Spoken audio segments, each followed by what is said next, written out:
My name is John Amanchukwu, founder of iknowgod.us, and today we're not here simply to talk about indoctrination, although these books do indoctrinate.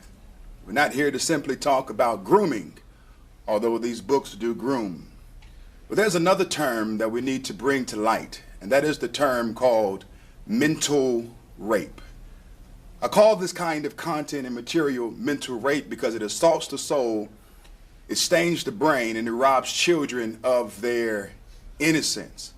And once a child has caught a glimpse of these pornographic materials, they will never be able to unsee what they have seen. I had a conversation with a gentleman before while flying to a school board meeting.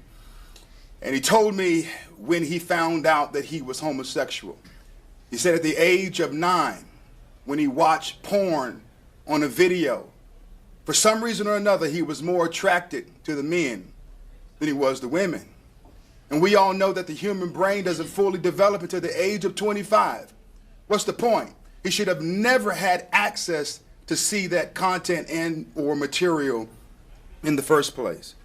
In 2021, the American Library Association Office for Intellectual Freedom reported that 1,597 books were found to be problematic by parents. And 8 out of 10 of these books were flagged due to sexual graphic content and the indoctrination of LGBTQIA+ ideologies. A 2017 report by the U.S. Department of Education estimated that nearly 1 in 10 students is subjected to some form of adult sexual misconduct from school officials or teachers during their K-12 academic career.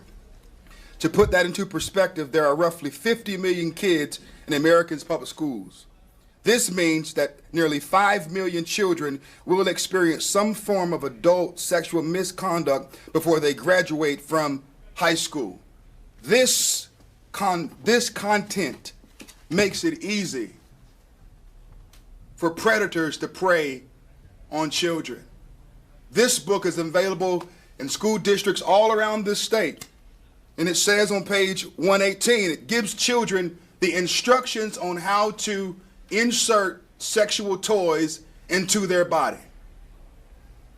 I'll also say that this is the fruit of diversity, equity, and inclusion, and pushing Marxist atheist ideologies upon children.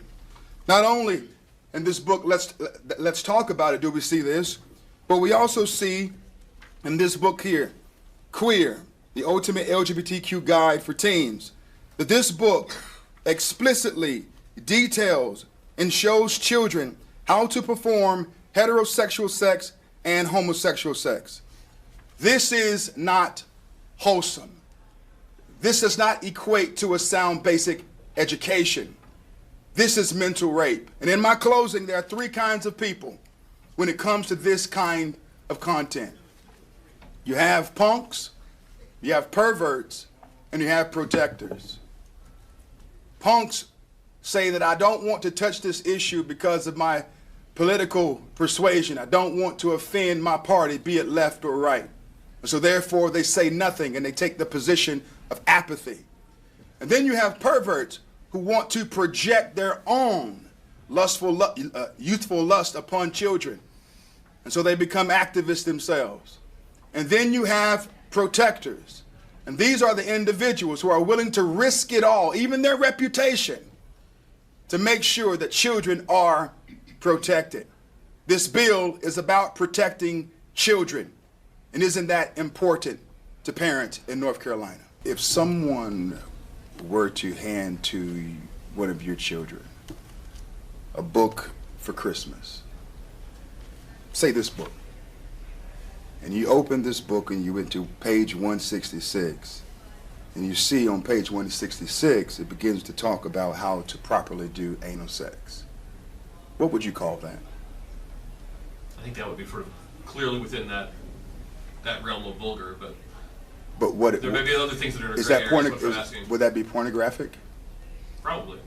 Yes, and to go further, it says on page 166 that the anus has a lot of bacteria that when spread elsewhere can cause lots of problems.